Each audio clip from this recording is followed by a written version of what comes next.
Welcome back to my channel. Today I will be showing you how to dry your coconut flour in the oven for those who don't have a dehydrator. I have already made some, but before I do that, I'm going to show you the things you need to avoid. Okay, I'm making mine from coconut flour. If you look at this coconut flour, you see that it is like milk color, light brown in color, but this one is white. Okay, so before you start, if you're using coconut flour, you have to use you have to soak this with warm or hot water for like at least 3 hours. You have to soak it till when the color turns white. But if you're going to be blending, you don't have to soak it for so long. You can just add water and use your blender. But if you're going to be dehydrating from the coconut you made your coconut milk and coconut oil from, especially when you make coconut oil, because this one, the oil has been already taken out.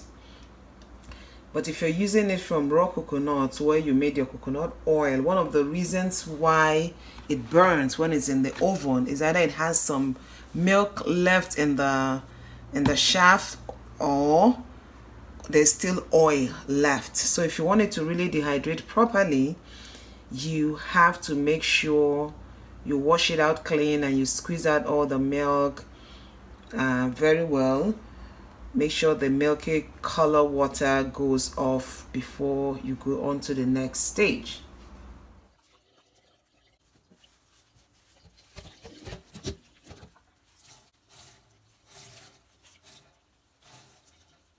So the next thing I'm going to do is put in my oven tray, because when you've done squeezing, you're going to have it like this. So you need to break them up.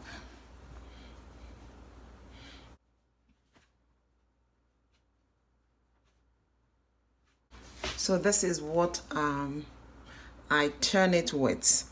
I already have my oven heating up at the lowest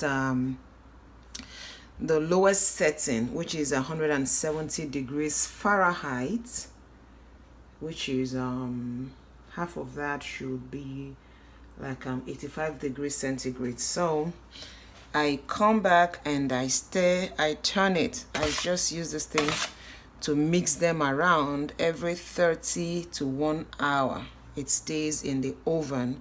You have to be consistent. Always come and turn it around so that you don't have the ones at the edges burning.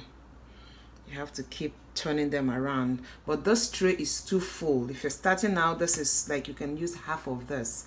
This is too full. But I already have my dehydrator filled up, so there's no way I can keep the extra coconut until it takes time to dry. So I'm going to put it in the oven, and I'm going to leave the door of the oven a little bit open for the steam to go out. So this is what it looks like. You can see it's drying. I've been turning and turning it. I'm going to keep turning it until it dries properly. I just mix it up. You see the bottom? If you don't, you run the risk of it getting burnt.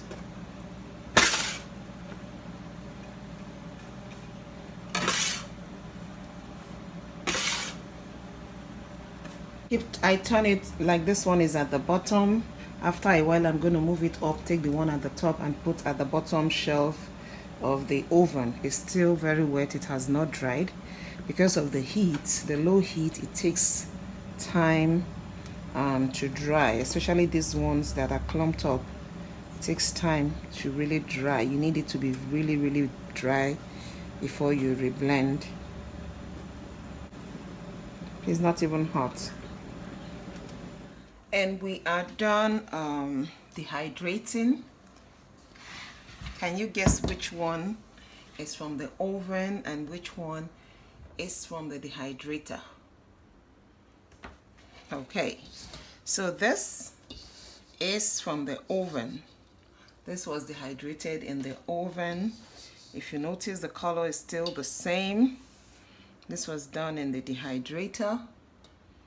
So they are basically the same.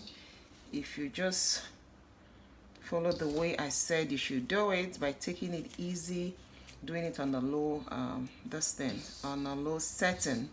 All right, so even if you don't have a dehydrator but you have an oven or you have a stove top, you can also do this on a stove top.